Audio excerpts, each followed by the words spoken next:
Fenomena kekurangan air merupakan fenomena buruk yang terjadi di berbagai negara, termasuk Indonesia.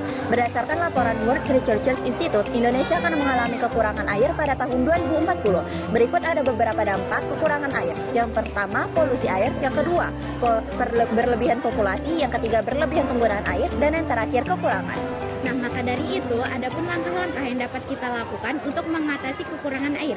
Yang pertama adalah kita dapat melakukan reboisasi. Yang kedua, kita harus bijak dan hemat dalam menghemat air. Yang ketiga, kita dapat membuat waduk atau bendungan. Yang keempat, kita tidak boleh mencemari sumber air. Selanjutnya adalah fenomena habisnya bahan bakar. Di sini saya mengambil contoh fenomena habisnya bahan bakar pertalit yang telah terjadi di beberapa bagian wilayah Indonesia, terutama pada saat musim mudik Lebaran. Salah satu contohnya adalah pada Sabtu 6 April 2024 di Kota Mamuju, Sulawesi Barat, di mana stasiun pengisian bahan bakar umum mengalami kehabisan stok pertalit dan solar. Nah, hal ini menyebabkan SPBU yang masih memiliki stok mengalami antrian yang sangat panjang dan beberapa pemudik lainnya terpaksa membeli Pertamax yang harganya lebih mahal. Nah, maka dari itu upaya yang dilakukan ketika pertalite habis adalah satu, peningkatan produksi dan impor, seperti menambah kapasitas produksi. Pemerintah dan pihak terkait dapat meminta perusahaan minyak negara seperti Pertamina untuk menambah kapasitas produksi pertalite dalam negeri jika memungkinkan. Dua, pengalihan ke bahan bakar lain, seperti pemanfaatan kendaraan berlistrik. Tiga, pendistribusian yang lebih ketat, seperti pembatasan pembelian. Nah, selanjutnya fenomena gas LPG 3 kilo habis atau langka di Indonesia disebabkan oleh beberapa faktor utama, yaitu perubahan kebijakan distribusi, penyalahgunaan subsidi, dan disparitas harga yang juga ikut berperan. Selain itu, praktik spekulatif dan distribusi yang tidak merata merupakan salah satu faktor utamanya, di mana di sini kita akan membahasnya secara satu persatu. Nah, yang pertama, perubahan kebijakan distribusi, yaitu pembatasan dari distribusi pangkalan resmi yang dianggap dapat mengontrol subsidi, namun ternyata terjadi kelangkaan pada bagian pengecernya, yaitu tempat utama masyarakat membeli gas LPG. Lalu yang kedua, yaitu penyalahgunaan subsidi. Banyak masyarakat menengah atas yang juga ikut menikmati gas LPG 3 kilo ini, sehingga makin lama stoknya ini makin habis dan berkurang. Beberapa usaha besar yang seharusnya dia menggunakan gas non subsidi juga ikut menikmatinya, sehingga pasokan untuk masyarakat umum itu berkurang. Nah, yang ketiga itu ada disparitas harga, yaitu perbedaan antara harga gas non subsidi dengan gas subsidi dapat memicu nimbulnya perilaku penimbunan dan pembelian barang dalam jumlah yang cukup besar oleh pihak-pihak yang tidak berhak, sehingga ini makin memperparah lagi kelangkaan. Nah, ada beberapa upaya kita untuk mengurangi kehilangan gas. Yang pertama adalah penghematan penggunaan gas. Penghematan penggunaan gas ini kita lakukan dengan untuk mengurangi penggunaan gas dengan cara yang lebih efisien, seperti menggunakan peralatan rumah yang hemat energi. Yang kedua, mencari sumber gas alternatif. Mencari sumber gas alternatif ini seperti biogas dan gas alam. Hal ini kita lakukan untuk mengurangi kita terhadap ketergantungan gas yang tersedia. Yang ketiga adalah mengembangkan teknologi penyimpanan gas. Mengembangkan teknologi penyimpanan gas ini dengan cara yang lebih efisien. Hal ini kita lakukan untuk mengurangi kita kehilangan gas dan meningkatkan ketersediaan gas yang ada.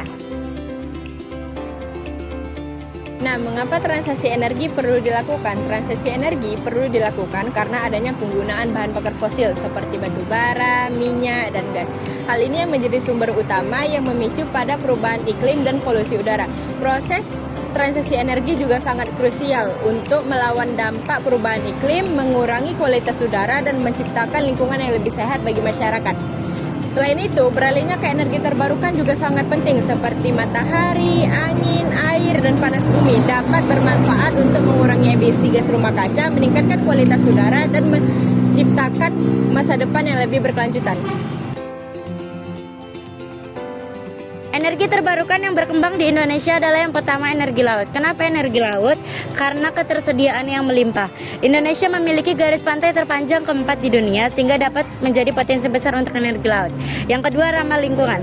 Energi laut tidak menghasilkan emisi gas rumah kaca atau polutan lainnya sehingga dapat mengurangi perubahan iklim. Yang ketiga, pembangkit listrik yang fleksibel. Pembangkit listrik tenaga laut dapat dirancang untuk memenuhi kebutuhan lokal maupun nasional serta dapat diintegrasikan kepada jaringan yang ada. Dengan demikian, energi laut sangatlah penting bagi Indonesia karena dapat mengurangi emisi pada gas rumah kaca. Yang kedua ada energi biomasa. Energi biomasa menjadi salah satu sumber energi penting yang memiliki potensi besar di Indonesia dikarenakan beberapa hal. Satu, sumber daya alam yang melimpah. Indonesia memiliki sumber daya alam yang melimpah seperti limbah industri, limbah pertanian, dan limbah kehutanan. Limbah-limbah tersebut dapat menjadi bahan baku energi biomasa.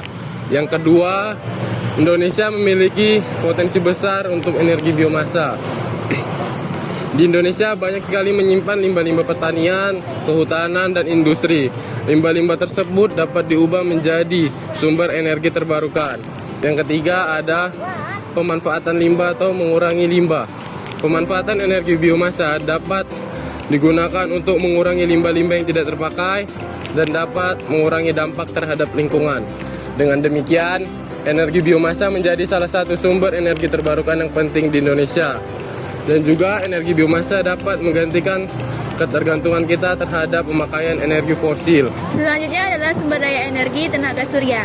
Sumber daya energi tenaga surya di Indonesia memiliki potensi yang besar, seperti di Nusa Tenggara, dan sumber daya energi tenaga surya memiliki representasi matahari yang baik dan memiliki potensi teknik sebesar mencapai perkiraannya adalah 7.714,6 gigawatt. Nah, alasan mengapa sumber daya energi tenaga surya merupakan sebuah potensi besar yang bisa dimanfaatkan di Indonesia ialah yang pertama, kondisi geografisnya. Indonesia merupakan di daerah tropis, yang mana mataharinya sering naik per tahunnya. Selanjutnya adalah memiliki matahari yang berlimpah, yaitu seperti di Nusa Tenggara dan daerah-daerah lain yang memiliki cuaca hujan yang rendah. Selanjutnya ialah memiliki potensi teknik yang banyak, yaitu sekitar 7.714,6 gigawatt yang menjanjikan untuk digunakannya sumber daya energi tenaga surya atau sumber daya energi yang bisa diperbaharui. Selanjutnya ada energi nuklir. Energi nuklir ini memiliki prospek jangka panjang yang disignifikasikan dengan potensi beroperasi selama lebih dari 60 tahun. Pembangkit listrik tenaga nuklir atau biasa kita sebut dengan PLTN ini memberikan sumber energi yang andal dan berkelanjutan sehingga membuka lapangan pekerjaan dan investasi jangka panjang. Selanjutnya yaitu ada rencana pembangunan jangka panjang.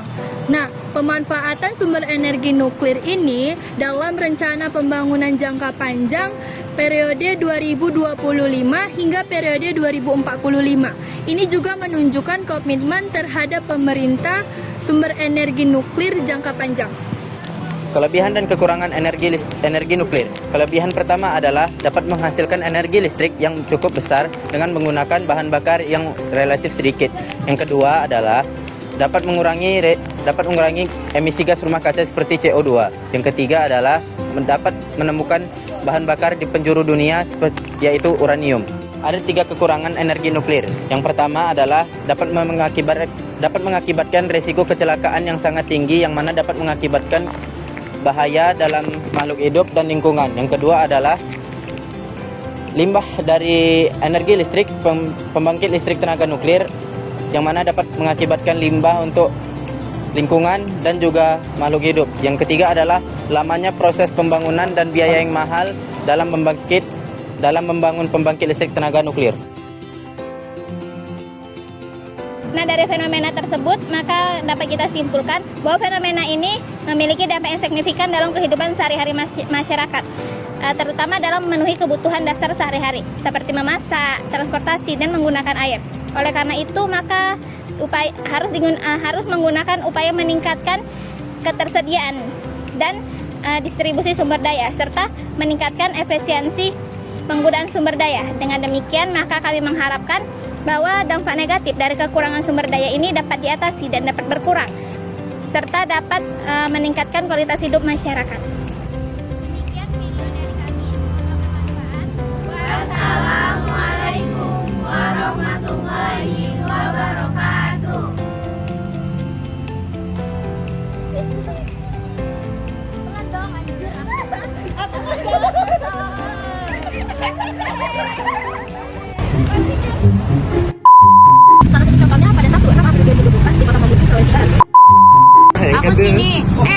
di sini, habis itu habis